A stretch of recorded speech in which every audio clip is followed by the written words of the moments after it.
Voltamos a apresentar Panorama 95. Panorama 95 apresenta Check-up no rádio. 7h18, estamos de volta aqui com o nosso Panorama 95, quadro Check-up no rádio, hoje recebendo o Dr. Wander Weyden, médico cardiologista. Você já pode mandar para cá a sua pergunta, o nosso WhatsApp 988-775550. Dr. Wander, seja bem-vindo aqui ao nosso Panorama 95, bom dia. Bom dia, Marcos, bom dia a todos os nossos queridos ouvintes do Panorama, satisfação estar aqui novamente. Já temos aqui algumas perguntas. Doutor, bom dia, meu nome é Lourdes, faço uso de Civastatina 40 mg contínuo. Estou preocupada porque está subindo os níveis de glicose. Faço dieta, atividade física e a glicose está em 99, sendo que tenho histórico familiar de diabetes. Sou hipertensa. Será que posso tomar Civastatina de 20 mg? Bom dia, minha nossa querida ouvinte. A sua pergunta é muito interessante. A Civastatina faz parte do grupo do que a gente chama de estatinas, que são medicações que têm como efeito primordial a redução e o controle dos níveis de colesterol. Em alguns casos, se promove uma pequena redução de triglicérides também, mas não é essencialmente para essa finalidade. E além de promover essa redução dos colesteróis, ela estabiliza, ela deixa estáveis as placas de gordura que se acumulam nas nossas artérias, especialmente nas artérias do coração, nas coronárias. Então ela, além de reduzir o colesterol, ela tem o efeito de estabilizar as placas de gordura nas coronárias, nas artérias do coração, ajudando a controlar assim e evitar a formação de placas que possam levar a um infarto. A Civastatina, assim como as outras estatinas, elas podem ter de fato um efeito no perfil glicídico do paciente, no perfil da glicemia do paciente. Então, alguns pacientes com o uso contínuo da Civastatina, eles podem vir a desenvolver elevações dos níveis glicêmicos. Essa elevação ela precisa ser acompanhada e o momento certo de se discutir a redução da dose da medicação ou a substituição por uma medicação que promova menos efeitos no perfil glicídico, isso vem do paciente junto com o médico assistente. Eu não poderia recomendar nesse momento essa redução pura e simples para 20 mg, sem que antes a gente visse todo o histórico da paciente, porque para alguns pacientes, mesmo com colesterol controlado, o nível de colesterol e de triglicérides bem normalizado, o risco cardiovascular do paciente é aumentado devido à já existência de certas placas no coração. Então, nesses pacientes, a gente não tem como reduzir essa dose e o que se pode fazer é trocar a medicação por uma outra que tenha menos efeito no perfil glicídico. Em outros casos, a gente pode tentar, quando o paciente faz apenas para o uso do colesterol, a gente pode tentar, se tiver com o colesterol bem controlado, a gente pode tentar uma redução e avaliar temporariamente quando isso acontece. Em outros casos, em que o peso do benefício de retirar o remédio versus o risco que o paciente corre com a retirada do remédio é muito grande, quando a gente pesa isso na balança, pesa muito a favor do risco, o paciente tem um risco muito maior se ele suspender a medicação. Em certas ocasiões a gente mantém a medicação, acompanha o paciente mais frequentemente para ver o desenvolvimento desses níveis glicêmicos elevados e aí introduz dieta, atividade física já como medidas de prevenção e, se não for possível, nem retirar a medicação e nem controlar a elevação da glicose, no fim das contas, que é o menos desejado, mas algumas vezes acontece, a gente mantém a medicação e acrescenta mais uma para o controle da glicemia, que não é o interessante, porque o paciente fica tomando duas medicações.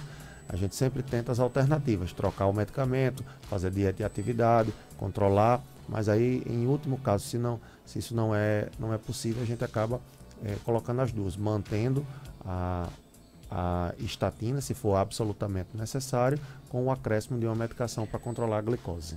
O nosso ouvinte João Silva pergunta: doutor, bom dia, minha mãe toma há anos neolidona de 25 miligramas para o controle da pressão arterial. Ela tosse bastante. Tem alguma coisa a ver? Bom dia, João. Existe sempre uma dúvida dos pacientes, essa pergunta é interessante também, porque existe sempre uma dúvida dos pacientes de que medicações de pressão elas possam causar tosse. Essa atribuição ela vem, na verdade, de um grupo específico de pacientes que tomam um grupo específico de medicações que são os inibidores da enzima conversora de angiotensina. Para a população são aqueles que terminam com pril no final, é o captopril, enalapril, ramipril, lisinopril. Qualquer uma dessas medicações, elas podem, não quer dizer que 100% delas causam. As estimativas são que entre 10% e 20% dos pacientes apresentem esse sintoma de tosse quando usam essas medicações. E para esses pacientes que estão nesse grupo, a presença de tosse ela pode ser atribuída ao uso do medicamento antihipertensivo. Mas para os outros, existe um outro grupo, que é dos bloqueadores de receptor de angiotensina, que são a losartana, valsartana, olmesartana, são outro grupo de medicações, e essa medicação, ela também pode causar tosse, embora seja menos raro. Essa medicação que o nosso amigo citou aí, muito provavelmente se trata da clortalidona. O que ele falou, neolidona é um nome comercial, muito provavelmente se trata da clortalidona de 25 miligramas. Ela é uma medicação diurética, ela faz o paciente urinar bastante e ela não tem, pelo menos até onde me chega de conhecimento, ela não tem esse efeito de produzir tosse. Então, se ela está tendo essa tosse frequente, convém ela fazer uma avaliação, pode ser até com o clínico geral mesmo, para ver o que se trata. Não vejo correlação disso com o uso do remédio antihipertensivo. A nossa ouvinte Sandra pergunta o seguinte: doutor Wander, minha mãe, dona Dalva, toma aspirina, mas não estou encontrando nas farmácias, está sem tomar. Tem outro que eu possa comprar para substituir? Sim, tudo bom, dona Dalva? Um abraço para ela, para Sandra também. A medicação, a aspirina, ela é o ácido acetil salicílico. Então, nesse caso, a gente algumas vezes passa para os pacientes uma medicação específica de marca, porque essas medicações elas vêm com uma proteção gástrica. Como o ácido acetil salicílico, ele promove sintomas gástricos em alguns pacientes, para evitar, devido ao uso contínuo do ácido acetil salicílico, para os pacientes que têm problemas cardíacos, para evitar que o paciente desenvolva gastrite ou até mesmo em casos extremos desenvolva úlcera, normalmente se prescreve medicações com proteção gástrica. Então, esse nome comercial, aspirina aí, ele vem devido a isso. Ela poderia substituir por qualquer ácido acetil salicílico de 100 miligramas, genérico mesmo, com a ressalva de que o uso continuado do ácido acetil salicílico sem proteção gástrica pode vir a desenvolver sintomas gástricos. Em substituição à aspirina, que tem essa proteção gástrica, existiriam algumas outras formulações, na mesma dosagem, portanto, com a mesma ação e o mesmo efeito, tanto benéfico ao coração como protetor ao estômago.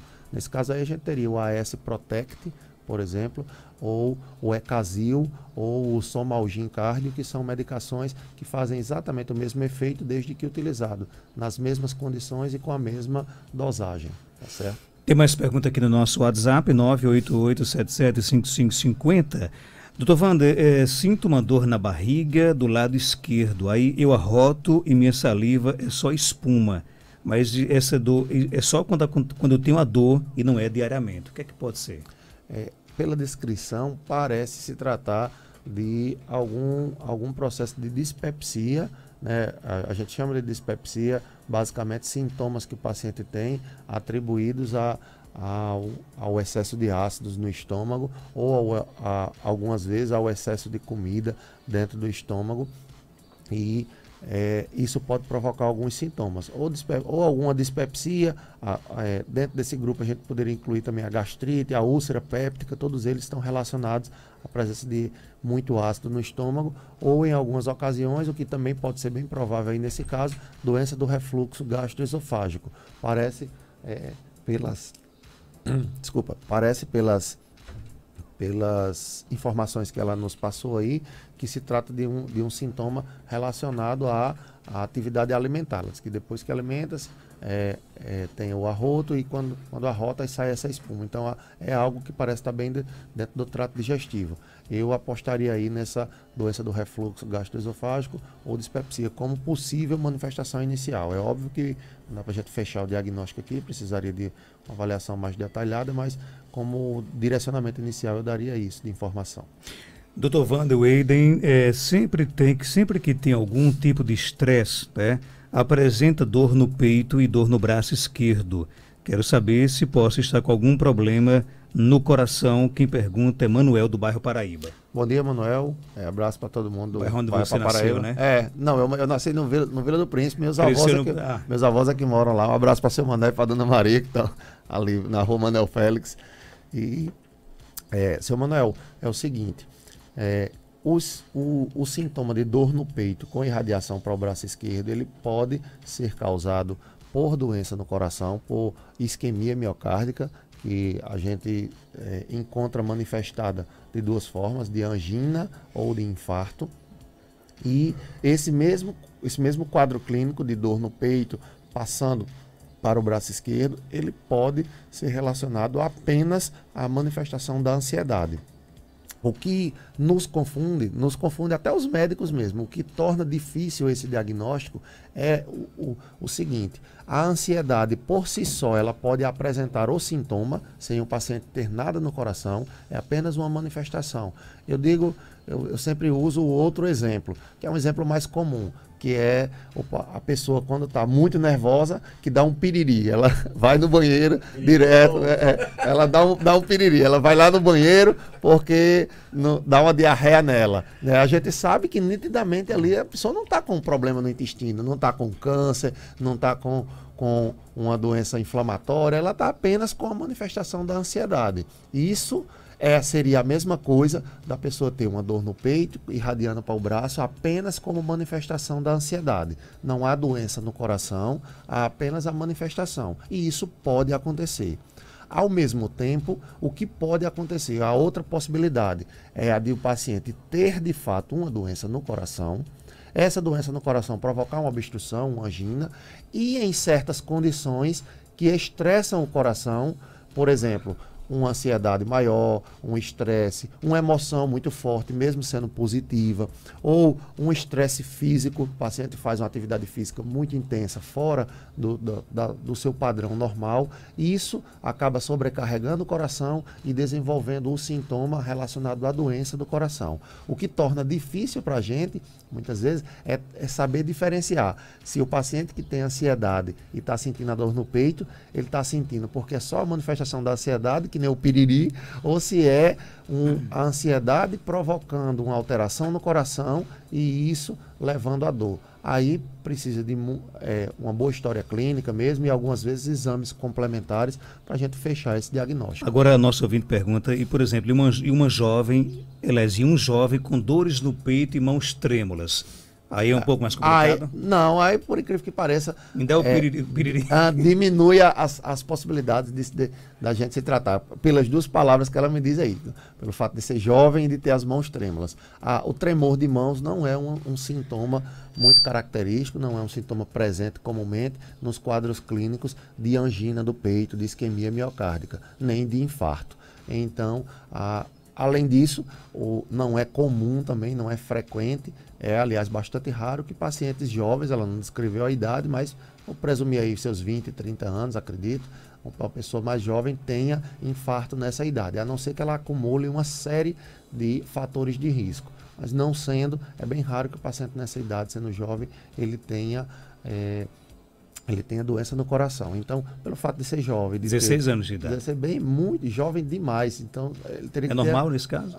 Na verdade, não dá para a gente definir completamente que é normal, apenas por essa sintomatologia, mas é bem pouco provável que uma dor no peito numa pessoa de 16 anos de idade que tem as mãos trêmulas, ela seja devido a uma angina ou uma isquemia miocárdica.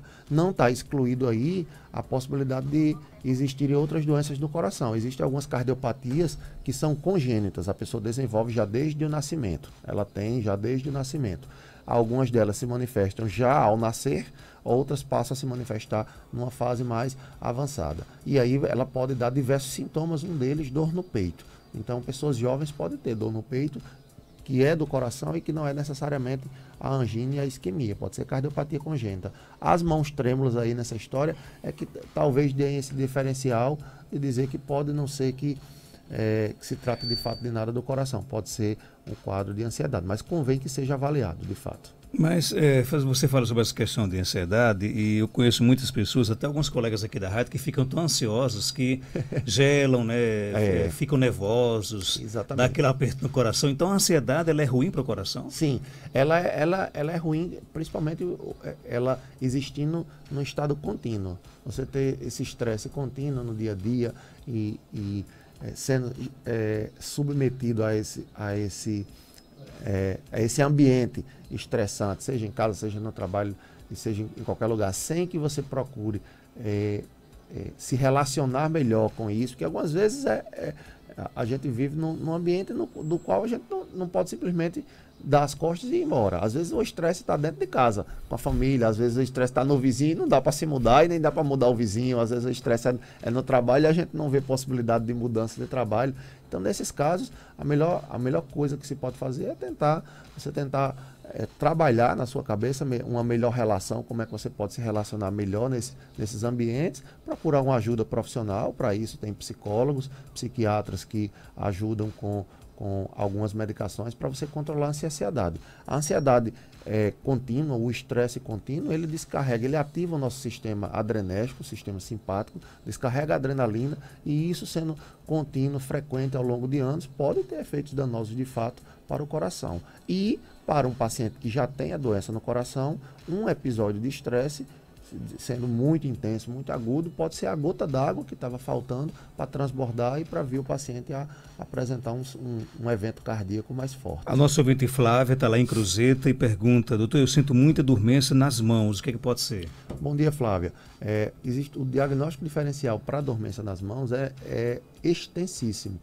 A gente vai desde o próprio quadro de ansiedade até doenças neurológicas, neuropatia diabética, a própria compressão dependendo se for numa mão só, depois na outra mão, isso pode ser devido à compressão de nervos que levam que inervam as mãos, e isso pode provocar esse tipo de alteração. Então, o diagnóstico é muito extenso apenas para um sintoma. Seria mais ou menos a mesma coisa a pessoa dizer: eu sinto tonturas, né? Sem a gente fazer uma investigação mais ampla de saber quando isso acontece, de que forma isso acontece, e algumas vezes com exames complementares, é difícil a gente definir de fato do que se trata. Possibilidades aí em relação a isso são muitas. Vão desde coisas simples, como eu disse, a própria ansiedade pode promover dormência, até doenças mais complexas como neuropatia diabética ou algumas neuropatias, doenças nervosas que comprometem nervo, algumas neuropatias degenerativas que começam com essa manifestação. Aí convém uma anamnese, uma boa conversa clínica com o médico clínico mesmo, para que se tente achar um caminho de investigação e diagnóstico. Algumas perguntas a gente deixa para a próxima semana, né? Certeza. Com muitas perguntas aqui no nosso WhatsApp, mas não há mais tempo para nada. Doutor Vando, obrigado pela sua participação. Algo mais a acrescentar, pode ficar à vontade. Eu é que agradeço e estaremos de volta na próxima quinta-feira, se Deus quiser. 7h35, confirmando 7h35. Só pedir desculpa aqui aos nossos ouvintes que as perguntas que não tivemos condições de levá-las ao ar hoje. Na próxima quinta-feira, o Dr. Wander Wade responde aqui no nosso Panorama 95.